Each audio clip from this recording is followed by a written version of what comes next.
Alors, pour répondre à cette question, il faut réaliser que quand on observe quelque chose avec un télescope, en particulier quand on observe un objet très lointain, on observe un objet qui est très vieux. Parce que la lumière a mis du temps à nous parvenir, et plus on regarde loin dans l'univers, plus on regarde des objets qui sont âgés. Et donc effectivement, avec des télescopes de plus en plus performants, on arrive à voir de plus en plus loin dans l'univers, et donc de voir des objets de plus en plus vieux, donc qui ont été créés de plus en plus tôt dans l'histoire de l'univers.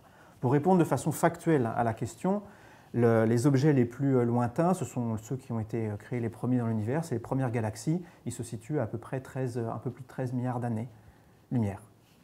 13 milliards d'années-lumière.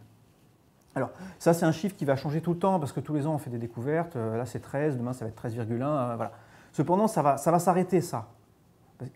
Plus on regarde loin, plus en fait, on regarde tout dans l'univers, et au bout d'un moment, on va atteindre des régions où il n'y avait rien encore qui s'était formé. Donc en fait, là, on est déjà en train d'observer les premiers objets qui se forment dans l'univers. Donc là, alors peut-être qu'on verra un objet qui est un tout petit peu plus loin que le prochain, que celui qu'on voit maintenant. Peut-être que l'année prochaine, on découvrira un petit peu plus lointain, mais là, ça devient de l'anecdote, en fait. Là, on voit vraiment aujourd'hui les objets les plus lointains dans l'univers. Pour aller un tout petit peu plus loin que cette réponse-là, ce n'est pas tout à fait vrai, ça, en fait, parce que je vous dis qu'on voit les galaxies les plus lointaines et les premières qui se sont formées, ça c'est vrai. Mais cependant, quand on va encore plus loin dans l'univers, il n'y avait pas de galaxies, certes, mais il y avait quand même quelque chose qu'on pouvait voir.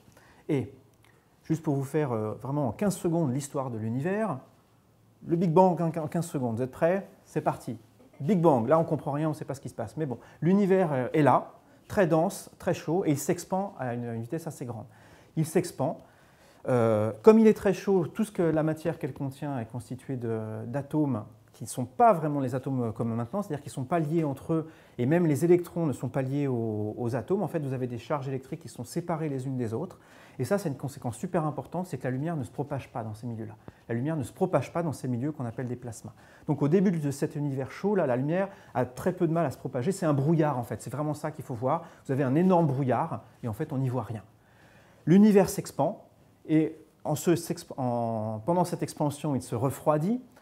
Et au bout d'un moment, il atteint une température telle que les atomes se forment, c'est-à-dire que les électrons viennent s'attacher aux atomes, et là, la lumière peut se propager d'un coup. En fait, l'univers devient transparent.